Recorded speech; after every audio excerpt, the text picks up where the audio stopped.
లూకా సువార్త 5వ అధ్యాయము మొదటి 10 వచనాలు మార్చి చదువుకుందాం. 11వ వచనం అందరం కలిసి చదువుకుందాం. జన సమూహము దేవుని వాక్యం వినుచు ఆయన మీద పడుచుటగా ఆయన గెన్నేసరేతు సరస్సు తీరమున నిలిచి ఆ సరస్సు తీరమున 2 దోణులను చూచాడు. జాలరు వాటిలో దిగి తమ వలలు కడుగుచుండెను. ఆయన ఆ దోణిలలో సీమోనుదైన ఒక దోణి ఎక్కి దరి నుండి కొంచెం త్రోయమని అతన్ని అడిగి కూర్చుండి దోణిలో నుండి జన సమూహములకు బోధించుచుండెను. దోణులకు నడిపించి చేపలు పట్టకు మీ వలలు వేయడని సీమోను ఏలినవాడ, రాత్రి అంతయు మేము ప్రయాసపడితే కానీ మాకేమీ దొరకలేదు. అయినను నీ మాట చొప్పున వలలు వేతునని ఆయనతో చెప్పాను. అలాగూ చేసి విస్తారమైన చేపలు పడి అందుచేత వారి వలలు పిగిలిపోవచ్చు. వారు వేరొక దోణిలున్న తమ పాలివారు వచ్చి తమకు సహాయం చేయవలని వారికి సంజ్ఞలు చేసి వారు వచ్చి 2 దోణులు మునిగినట్లు నింపిరి. సీమోను పేరు చూచి యేసు మోకాళ్ళ ఎదుట సాగిలపడి, ప్రభువా, నన్ను విడిచిపోము, నేను పాపాత్ముడని చెప్పెను.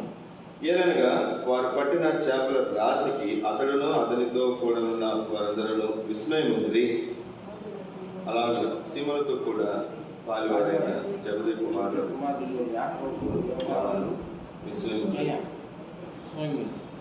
అందుకు యేసు ఇప్పటి నుండి నీవు మనుషులను పట్టువాడు వేయదు అని సీమోను చెప్పాడు. అందరూ కలిసి 10వ వచనం చదువుతుందా? వారు దోణులను దరికి చేర్చి సమస్తమును విడిచిపెట్టి ఆయనను వెంబడించిరి. దేవుడు మన వెనుకడిలో ఈ లేఖన భాగములను ఆశీర్వదించడం కాక. ఈ సందర్భం మనకు చాలా పరిచయమైనటువంటి సందర్భం,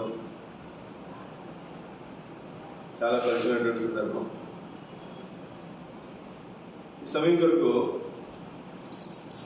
ఈ వాక్యాన్ని మనం కొన్ని సంగతులు మనం చూడడానికి ప్రయత్నించాం. యేసుక్రీస్తు వారు పరిచయం చేసినటువంటి ఆరంభ దినాలు, ఈ ఆరంభ దినాల్లో ఉన్నటువంటి సంగతి ఎందుకని మన ఆరంభ దినాలను మనం చెప్పగలుగుతున్నామంటే చూడండి, మొదటి 2 వచనాలు.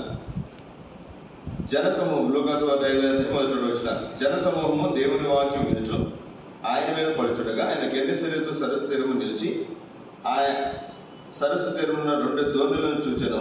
జాలరులు వాటి నుండి దిగి తమ వలలు కడుగుచుండిరి. కొంతమంది జాలరులు ఉన్నారు. ఇందులో సీమోను పేతురు కూడా ఉన్నాడు. కానీ అప్పటికి అతడు శిష్యుడు కాదు, అపోస్తలుడు కాదు. అతని స్థానం ఏంటంటే జాలరి. చేపలు పట్టుకుంటున్నాడు, దోణి తీసుకుని వల వేసుకుని. ఇప్పుడు మీకు మరి తెలుసో తెలియదు, జాలర్లు దోణి తీసుకుని సముద్రంలోకి వెళ్ళిన తర్వాత వాళ్ళు వలలు వేసి చేపలు పడతారు. చేపలు పట్టిన తర్వాత చేపలు పడినా పడకపోయినా ఒడ్డుకు వచ్చిన తర్వాత వలలని శుభ్రంగా కడుగుతారు. చెత్త చెదారం తీసేస్తారు, చేపలను పక్కన వేసుకుంటారు. అందులో మరి కొన్ని చిక్కుపడుతుంటాయి. చిక్కుబడి ఏమంటే చూస్తారు. అన్నీ కూడా దేని దానికి శుభ్రం చేసుకుని చక్కగా మా వల తీసుకొచ్చి వచ్చాక పెడతారు. ఆ చిక్కు లేదా మట్టి అంతా అప్పుడు తీయకపోతే తర్వాత సారి వల తీసుకుని వెళ్ళటానికి ఆ వల ఏమాత్రం కూడా ఉపయోగకరంగా ప్రయోజనకరంగా ఉండదు. అందుకని మనం చూస్తున్న వాళ్ళు ఏం చేస్తారంటే వారు దోణిలో నుండి దిగి తమ వలలు కడుగుచుండని. వలలు కడిగేది ఎప్పుడు అంటే ఇంకా మనం చేపలు పట్టడం అంటాం, వాళ్ళైతే వేటాడటం అంటారు. సముద్రం దగ్గరికి వెళ్ళి ఆ ప్రాంతంలో ఉన్నటువంటి వారిని మన సమీపంలో బాగా వాళ్ళని వెళ్ళి వాళ్ళని అడిగితే ఎక్కడికెళ్ళారు అన్న అంటే ఏటకెళ్ళారు. ఎక్కడికెళ్ళారు? ఏట, చేపల వేటకెళ్ళారు. ఇక్కడ చేపల వేట అయిపోయిన తర్వాత వలలు కడుగుతుంటారు. వలలు కడుగుతున్నారంటే దాని అర్థం ఏంటంటే వేటకు వెళ్ళి వచ్చేసారని అర్థం. ఇంకా వెళ్ళరు, ఇంకా డబ్బులకి అలసిపోయి ఉంటారు. ఒక పూట లేదా ఒక రోజు, కొన్నిసార్లు 2-3 రోజులు, కొంతమంది అయితే ఒక వారం రోజులు అట్లా మరి ఉండి సముద్రంలో ఉండి మరి దరికి వచ్చి వలలు శుభ్రం చేసుకుని ఇంటికి వచ్చేస్తారు. ఇక్కడ ఒక ఆశ్చర్యకరమైనటువంటి కార్యం జరిగింది. యేసుక్రీస్తు వారు రావటం, అందులో సీమోదైన ఒక దోణి ఎక్కడం, వాళ్ళు వలయమంటాం, నీ మాట చొప్పున వలేస్తున్నామని చెప్పి వారు వల వేయటం, ఇదంతా జరిగిన తర్వాత విస్తారమైన చేపలు పట్టడం, ముఖ్యంగా పేతురు ఆశ్చర్యపడి విస్మయం పొందడం, ఇంకా అనేక మంది. చివరిలో మనం చదివితే ఎందుకు ఇది ఆరంభం చెప్తున్నానంటే 10-11 వచనాలు, లూకాసు వార్త 5:10-11 వచనాలు. అలాగున సీమోనుతో కూడా పాలుగొరైన జెబెదయి కుమారులు యాకోబును యోహానును విస్మయం పొందిరి. అందుకు యేసు, భయపడకము, ఇప్పటి నుండి నీవు మనుషులను పట్టువాడు ఎందుకు అని సీమోనుతో చెప్పారు. వారు దోణులను దరికి చేర్చి సమస్తమును విడిచిపెట్టి ఆయనను వెంబడించిరి. ఇక్కడ పేతురు ఉన్నాడు, జెబెదయి కుమారులు యాకోబు యోహాను కూడా ఉన్నాడు. మనం చెప్పాలంటే యేసుక్రీస్తు వారి 12 మంది శిష్యులలో ప్రాముఖ్యమైనటువంటి ముగ్గురు వీరు ముగ్గురే, పేతురు, యాకోబు, యోహాను. వీరు ముగ్గురు కూడా ఇక్కడ ఉన్నారు. బహుశా యేసుక్రీస్తు వారి యొక్క కార్యమును కన్నులారా సమీపంగా ఉండి వారు చూచారు కనుక ఇంకా వారు ఏ పరిస్థితులు వచ్చినా, ఎట్లాంటి పరిస్థితులు వచ్చినా ఆయనకి సమీపంగానే ఉన్నారు, కానీ దూరంగా పోలేదు. పేతురు, యాకోబు, యోహాను ఎక్కడికి వెళ్ళి ఈ ముగ్గురు ఖచ్చితంగా తీసుకుని వెళ్ళేవారు. ఇన్నర్ సర్కిల్ అంటారు వీళ్ళు ముగ్గురు కూడా యేసుక్రీస్తు వారికి అత్యంత సమీపముగా ఉండేవారు. ఇప్పుడు మనం గమనించాల్సినటువంటి ప్రాముఖ్యమైనటువంటి సంగతి రండి, ఇక్కడ ఏం చేస్తున్నారు వీళ్ళు అనేది ప్రాముఖ్యం. యేసుక్రీస్తు వారు అక్కడ దేవుని వాక్యాన్ని బోధిస్తున్నాడు. జనసమూహం ఆయన వాక్యాన్ని వింటున్నారు. అయితే వినేవాళ్ళు సరిగా వినకుండా ఏం చేస్తారంట, 5వ అధ్యాయం మొదటి వచ్చిన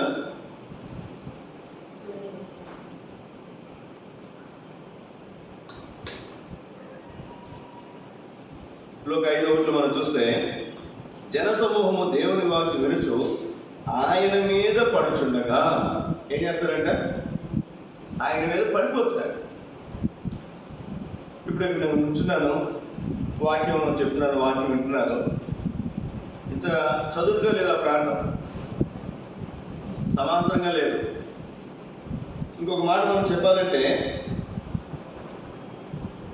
మరి 3వ వచనం మనం చూస్తే ఆయన ఆ ధోనిలో సీమోను దగ్గర ఒక ధోని ఎక్కాడంటే వాళ్ళు ఎక్కడో ఇంచుమించుగా సముద్రపు ఒడ్డున ఉన్నారు. సముద్రపు ఒడ్డు అనగానే మనకేం అర్థమవుతుందంటే, ఇక్కడ మనం చూస్తుంది సముద్రపు ఒడ్డున ఇసుక కనబడుతుంది. కానీ ఇసుక కాదు, కానీ మరి ఇశ్రాయేల్ దేశము కొండలు లోయలిగినటువంటి ప్రాంతం, రాళ్ళు. మనం కొన్ని ప్రాంతాల్లో మనం చూస్తాం, వైజాగ్ ఆ ప్రాంతానికి వెళ్తే ఇసుక కంటే కూడా కొన్ని ప్రాంతాల్లో కొండలు, పెద్ద పెద్ద రాళ్ళు, బండలు మరి అవి కనపడుతుంది. ఆ ప్రాంతంలో ఆయన యేసుక్రీస్తు వారు వాక్యం చెప్తుంటే ప్రజలు వింటూ, ఇప్పుడు ఏం చేస్తారంటే వాళ్ళు వినేవాళ్ళు సహజంగా మరి వినపడకపోతే కొంచెం ముందు జరుగుతుంది. అట్లా ముందుకి ఆయన మీద పడుతున్నారు. అప్పుడు ఆయన లాభం లేదని అక్కడ వలలు కడుగుతున్నటువంటి ధోనిల్లో ఒక ధోని సీమోను తడుపున్నాడు. వలని చూడండి 3వ వచనం, ఆయన ఆ ధోనిలో సీమోను ఒక ధోని ఎక్కి దరి నుండి కొంచెం త్రోయమని అతనిని అడిగాడు. ఫస్ట్ ఆర్డర్ పాస్ చేయాలి, అడిగాడు. ఏమన్నా చెప్పిన అడిగి కూర్చుండి ధోనిలో నుండి జనసమూహములకు బోధించు. ఇప్పుడు ధోనిలో కూర్చున్నాడు, ఇంకా ప్రజల ఛాయలో పడే అవకాశము లేదు. ఇది చూడటానికి అసలు మనం ఆలోచన చేస్తే ఇక్కడ ప్రజలకు వాక్యం బోధించడానికి ఆ ధోని ఇక్కడ అంతే. కానీ ఎప్పుడైతే దోణి ఎక్కడానికి పేతురు అనుమతించాడో, ఒప్పుకున్నాడో, సమ్మతించాడో, ఇక్కడ ఒక అద్భుతాన్ని మనం చూస్తున్నాం, ఒక గొప్ప కార్యం మనం చూస్తున్నాం. ఏం జరిగింది? వాళ్ళకి బోధించిన తర్వాత 4వ వచనం, ఆయన బోధించడం సాధించిన తర్వాత నీవు దోణిను లోతునకు నడిపించి చేపలు పట్టుకు మీ వలలు వేయడని సీమోనుతో చెప్పగా, ఇది ప్రాముఖ్యమైనటువంటి మాట. మనం ఈరోజు మరి వర్తమానం కూడా ఇప్పుడు సీమోను పేతురుతో అంటున్నాడు, లోతుకి నడిపించుకున్నాడు. లోతుకి నడిపించాలి, చేపలు పట్టాలి, వల వేయాలి. ఇక్కడ ఏమన్నా చెప్పండి, లోతు నడిపించి చేపలు పట్టడానికి మీ వలలు వేయడి. చేపలు పట్టడానికి ఏం చేయమంటాడు? వలలు వేయాలి. ఇక్కడ మనం కొంచెం జాగ్రత్తగా ఆలోచించాలి. మనం పని కోసం వెళ్ళాం, పని అవ్వలేదు, మళ్ళీ వచ్చే సలహా చెప్పు అలా చేయమంటే అందులో ఇక్కడ రాత్రంతా ఇక్కడ చూడండి 5వ వచనం, సీమోను ఏలినవాడా రాత్రంతా మేము ప్రయాసపడితే కానీ మాకేమీ దొరకదు. మనమైతే అక్కడ తాగిపోతాం. ఏమంటాం? అయ్యా రాత్రంతా ప్రయాసపడ్డామయ్యా, కానీ మాకేమీ దొరకదు. మనం కూడా ఇప్పటివరకు సువార్త విషయంలో అది దేవుడి మహాప్రేమను బట్టి ఎన్నోసార్లు మనం సువార్త చేసుకోవచ్చు. ప్రతి గ్రామంలో కూడా 4-5 సార్లు కనీసం, ప్రతి గ్రామం, కొన్ని గ్రామాల్లో 10, 12, 15 సార్లు కూడా చేసినటువంటి గ్రామాలు బహుశా ఉండుండొచ్చు. సింగరాగడ మండలం, మరి ముఖ్యంగా తర్వాత జరుగులి టంటూరులో కూడా అప్పుడప్పుడు మనం చేస్తాం. మరి మనం ఎంత ప్రయాసపడిన 6 దినాల్లో, మేము వచ్చినటువంటి 6 దినాల్లో మరి ఎక్కడికి వెళ్ళినా ఎవరో దేవుడు పరిచయం చేసేవారు, వాళ్ళ మందిరానికి ఎంత అయ్యేవారు. కానీ గత కొన్ని సంవత్సరాలు మనం చూస్తే ఎక్కడ మనకి ఎటువంటి కొత్త నీరు దొరకట్లే. ఇప్పుడు ఎందుకో నాకు మరి ఈరోజు ఈ సువార్త క్యాంప్ గురించి మాట్లాడుతున్నప్పుడు మన ఆదివారం అనుకుంటారా, ముందు ఆదివారం చెప్పినట్టు గుర్తు, చేపలు పట్టే వాళ్ళ దగ్గర ఒక వల ఉండదు, రకరకాల వలలు ఉంటాయి. రకరకాల వెళ్ళినప్పుడు అడిగాను నేను, చిన్న వల ఉంది, పెద్ద వల ఉంది. హైలో వల అంట, హైలో వల, అది 2-3 కిలోమీటర్లు ఉంటుంది పొడవు. ఎన్ని కిలోమీటర్లు? 2-3 కిలోమీటర్లు వలే. ఊరంతా వెళ్తారు ఆ రోజు, నెలకు ఒకసారో లేకపోతే మరి 10 రోజులకు ఒకసారో వలేస్తారు. హైలో వల అంటారు. ప్రతి ఇంట్లో ఒకటి వెళ్ళాల్సిందే ఖచ్చితంగా. మగ మనిషి వల వేయడానికి వెళ్ళాల్సిందే, ఆడమని చేపలు పట్టడానికి రావాల్సిందే. ఒక్కొక్కసారి చేపలు పడితే మనిషికి ₹1,00,000 పైన మిగులుతాయి. వలలో చేపలు పడితే మనిషికి ₹1,00,000 పైన మిగులుతాయంట. అట్లాంటి సందర్భాలు కూడా ఉన్నాయంట. ఇక్కడ మనం గమనించాల్సింది, చిన్న చేప పడటానికి ఒక వల ఉంది, మొయ్యి చేపలు పడటానికి ఒక వల ఉంది, రొయ్యలు పడటానికి ఒక వల ఉంది, సీదలు పడటానికి ఒక వల ఉంది. మరి ఇంకా రకరకాలు, నాకు తెలిసి 7-8 రకాల వలలు నేను చూశాను. నేను ఈ వల తీసుకెళ్ళి అన్న ఈ వలకి పడదన్నా, వలే అది, కానీ వల ఏంటంటే ఆ చేప పడదు. ఒక్కొక్క చేపకు ఒక్కొక్క రకమైన వల. ఆ వెళ్ళినటువంటి వాళ్ళు చెప్తారు, వాళ్ళు చెప్పినా కొంతమంది చెప్తారు, మంచి కొంతమంది ఫోన్ చేసారే ఈ చేప పడుతుందా మీరు కూడా అంటే పలానా వాళ్ళు తెచ్చుకుంటే పలానా చేపలు కానీ పలానా వాళ్ళు తీసుకెళ్ళిపోతారు. ఒకవేళ వాళ్ళు చెప్పారు, వాళ్ళు వలలు తీసుకుని వచ్చిన తర్వాత ఏం చేప పడుతుందో తెలిసిపోతుందిగా. వెంటనే వీళ్ళు ఏం చేస్తారు, అయ్యే వలలు తీసుకుని వల్ల అట్లాంటి మరి వలలు తీసుకుని మన చేపలు పట్టడానికి పోతారు. అక్కడ జరిగే సంగతి. అయితే ఇక్కడ ఆశ్చర్యం ఏంటంటే, ఇప్పుడు ఒక రకమైన వాళ్ళు తీసుకెళ్లారు, చేపలు పడలేదు, వచ్చేసి మళ్ళీ ఇంకో రకమైన వాళ్ళు తీసుకెళ్తే అది వేరు. ఇక్కడ అలా లేదు. ఏమన్నా చూడండి, ఇక్కడ రాబడినటువంటి మాట, సీమోను పేతురు అంటున్నాడు కదా యేసుక్రీస్తు వారు, చేపలు పట్టుటకు మీ వలలు వేయండి, మీ వల వేయండి అంటే ఏమంటాడండి ఇక్కడ? వలలు. కింద కూడా వస్తే ఒక మాట చూడండి,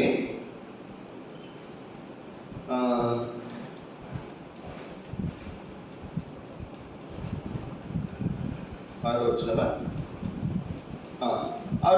వారు అలాగే చేసి విస్తారమైన చేపలు పట్టి అందుచేత వారి వలలు పిగిలిపోచుండగా, వల కాదంట వలలు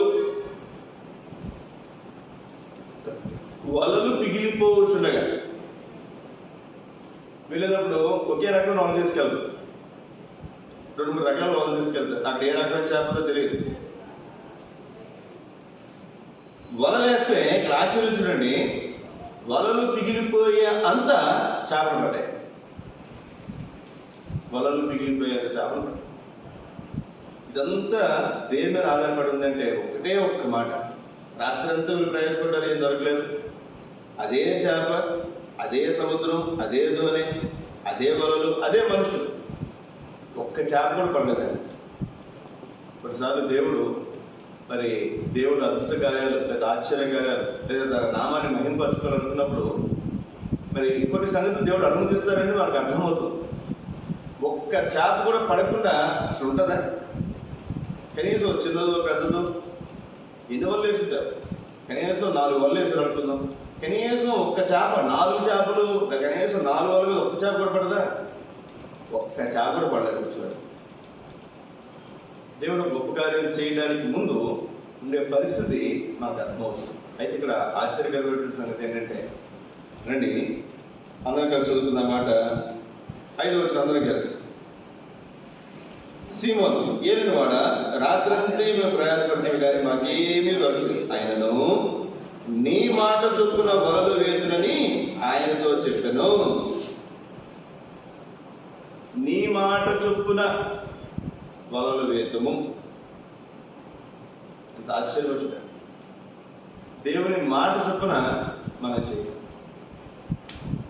ఇక్కడ మధ్యాహ్న కాలంలో ప్రార్థనాంశం మనకు ఇప్పుడు సువార్త కోసం మనం ప్రార్థన చేస్తాం. ఇక్కడ వలలు వేశారు, విస్తారమైన చేపలు పడ్డాయి. ఏం పడ్డాయండి? విస్తారమైన చేపలు. నీ మాట చొప్పున వలలు వేరు. ఎప్పుడైతే వలలు వేశారో విస్తారమైన చేపలు పడ్డాయో పేతురుకి అర్థమైపోయింది, అయ్యా నేను అపవిత్రుడు, నేను పాపాత్ముడు, నన్ను విడిచిపో, నీ దగ్గర నిలబడటానికి నేను పాత్రులను కాదు. తర్వాత జరిగిన సందర్భం మనకు బాగా పరిచయం. ఏమైందని చూడండి, 9వ వచనం. ఏలైనగా వారు పట్టిన చేపల రాశికి అతడును అతనితో కూడిన వారందరూ విస్మయమందిరి. ఇక్కడ 7వ వచనం. వారు వేరొక దోణిలున్న తమ పాలివారు వచ్చి తమ సహాయం చేయడం వారికి సంధులు చేసేవారు వచ్చి 2 దోణులు మునిగినట్లు, 2 దోణులు మునిగిపోయేంత చేపలు. వేరే దోణి ఉంటుంది. తన స్నేహితులు ఇలా రకమైనటువంటి మిగిలినటువంటి వాళ్ళకి పిలిచారు. బహుశా ఇది సీమోను పేతురు ధోని అయితే జబదేవ్ కుమారు ధోని ఇంకోటి అనుకుందాం. వాళ్ళు కూడా వచ్చారు. 2 దోణులు నిండా చేపలు ఉంటాయి. అవి తీసుకుని వచ్చి ఒడ్డు మీద వేస్తే ఎంత ఆశ్చర్యం చూడండి. మీరు చేపలు పట్ట ఎప్పుడు చూసారో లేదో నాకు తెలియదు, కానీ చేప సముద్రం నుంచి వచ్చి వల్ల పడిన తర్వాత వల్ల నుంచి దోణులు వేస్తే దోణులు ఉంటుంది, అది ఏమో ఎగురుతుంది. అది ఎగిరి మళ్ళీ అటు ఇటు దూకడానికి ప్రయత్నం చేస్తాం, అటు ఇటు పడిపోవడానికి ప్రయత్నం చేస్తాం. కానీ ఎంత ఆశ్చర్యం, అంతకుముందు పేతురు జబదేవ్ కుమారులు వలయడానికి వెళ్ళినప్పుడు ఒక్క చేప కూడా రాకుండా ఆగిపోయింది. ఇప్పుడు యేసుక్రీస్తు వారు చెప్పిన తర్వాత వీళ్ళు వలేసిన తర్వాత విస్తారమైన చేపలు పడ్డాయి. వలలోనికి రావడమే కాదు, వలలోకి వచ్చిన ప్రతి చేప దోణిలోనికి వచ్చింది. దోణిలోనికి వచ్చిన ప్రతి చేప ఇక్కడ మనం చూస్తే ఒడ్డుకి వచ్చింది. ఇది చాలా ప్రాముఖ్యం. వలలోకి వస్తాయి, ఒడ్డులోకి రావు, ఒడ్డుకు రావు, జారిపోతాయి. చాలా చేపలు జారిపోతాయి. అందువల్ల మనం ఇటు ఓడపాలెం, బేసినపల్లిపాలెం, సలివంద దిబ్బ, ఇటు బిట్రగుంట, ముఖ్యంగా ప్రాముఖ్యంగా 4 గ్రామాల్లో ఎంత విస్తారమైన పరిచయం మనం చేసాం. కొంతకాలం తర్వాత ఏమైపోతుందో చెప్పండి, జారిపోతుంది. కానీ ఇక్కడ మనం చూస్తే ఆశ్చర్యకరమైనటువంటి మాట, వలలోకి వచ్చినటువంటి చేపలు దోణులకు వచ్చినాయి, దోణులకు వచ్చినటువంటి చేపలు ఒడ్డుకు వచ్చినాయి. ఆ ఒడ్డు మీద తీసుకొచ్చి అక్కడ అన్ని చేపలు వచ్చేవాడు కుప్ప కింద పోసారు. కుప్ప కింద పోస్తే రాసిందంట. చూడండి అక్కడ రాసినటువంటి మాట 9వ వచనం. ఏలనగా వారు పట్టిన చేపల రాశికి అతడును అతనితో కూడా ఉన్న వారందరూ విస్మయమందరి. అంటే బహుశా అంత గొప్ప రాశిని వారు ఎప్పుడు కూడా చూచి ఉండరేమో అన్నట్లుగా ఉంది. మనం గమనించాల్సినటువంటి మాట, చేపలు పట్టే పేతురు, యాకోబు, యోహాను ఇప్పుడు వాళ్ళు చేపలే పట్టారు. ఇంకేం పట్టారండి? ఇంకేం పట్టారు. వాళ్ళకి తెలిసినటువంటి విధానంలోనే, ధోనిలోనే వాళ్ళు తీసుకుని చేపలు పట్టారు. తర్వాత మనకు తెలుసు ఒక సందర్భంలో మరి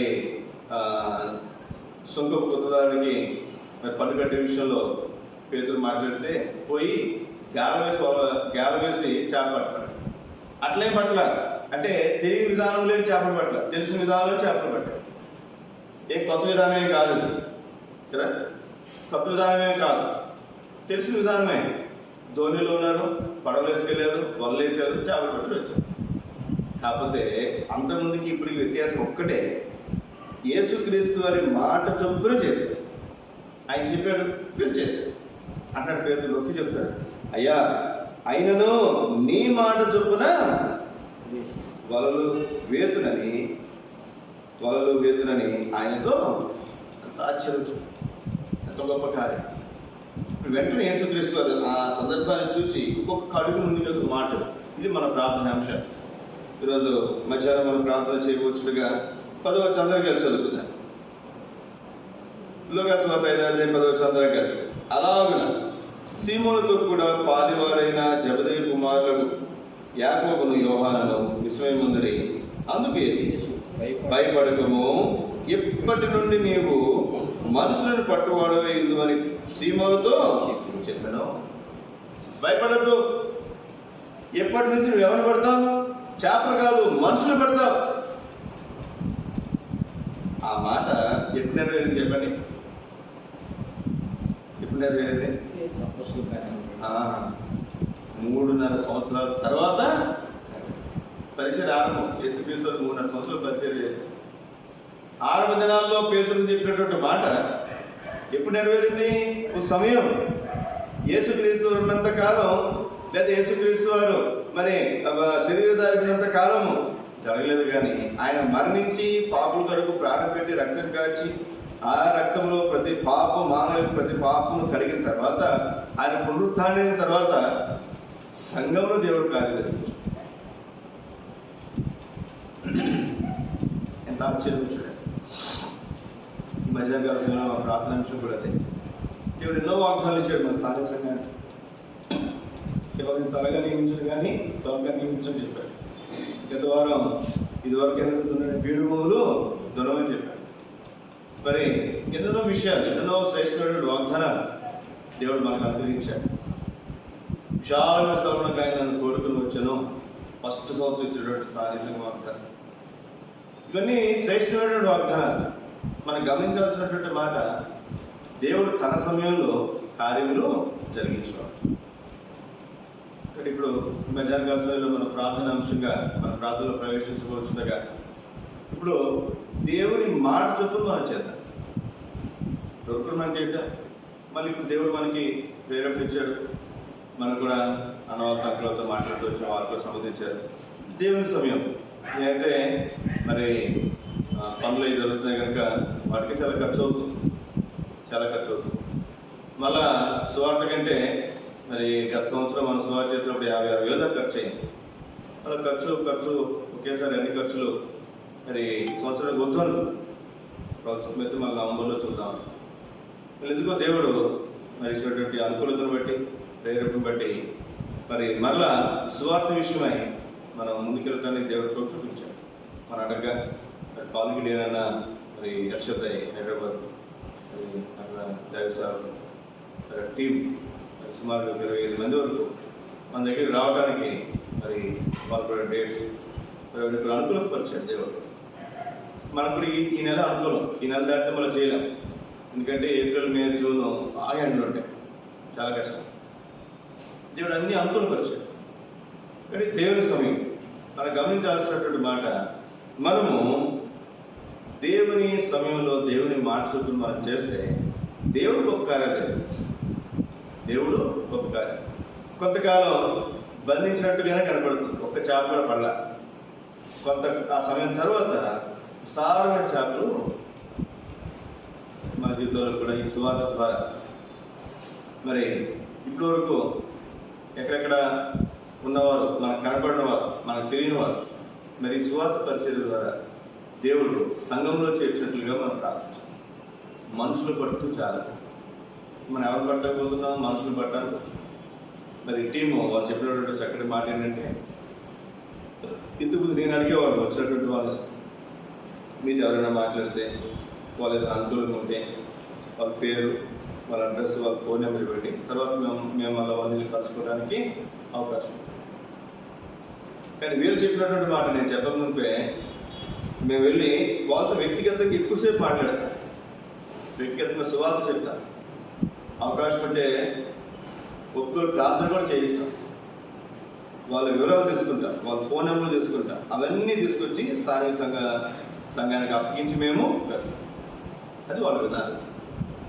రకరకాల వాళ్ళు అదే చెప్తాను నేను, ఒక్కొక్కరు ఒక్కొక్క విధానం, ఒక్కొక్క వల్ల ఒక్కొక్క చేపలు పడుతున్నాయి. కాబట్టి ఇక్కడ మనం గమనించాల్సిన ప్రాముఖ్యమైనటువంటి మాట, మరి దేవుని సమయంలో దేవుడు చెప్పినప్పుడు వల వేస్తే విస్తారమైన చేప, దానికి సమయం ఉందండి, గంట పెట్టారు, 2 గంటలు పెట్టిన పోవడం ఏమి లేదు, చెప్పాడు, పేదలు చేశాడు, చేపల వల్ల పడ్డాడు అంతే. కాబట్టి మధ్యాహ్న కాల సమయంలో ఇటు విధానాలు దేవుడు మన మధ్యలో గొప్ప కార్యాలు చేయడానికి మనం ప్రార్థన చేద్దాం. అప్పటి నుండి నీవు మనుషులను పట్టు వాడవై ఎందువో, మన జీవితాల్లో మనుషులను పట్టేవారు దేవుని చింతలు ఎవరైతే ఉన్నారో వారి దగ్గరికి దేవుడు మనం నడిపించేట్లుగా ఆ స్థలాలకు వెళ్ళి వారికి సువార్త చెప్పి వారిని దేవుళ్ళకి నడిపించడానికి దేవుడు మనకు కృపను చూపించేట్లుగా మనము ప్రార్థన చేస్తాం. ప్రార్థన ప్రవేశించడానికి ముందుగా మరి ప్రార్థన ప్రవేశించడానికి ముందుగా ఒక్కరు ప్రార్థన చేద్దాం. ఒక్కరు ప్రార్థన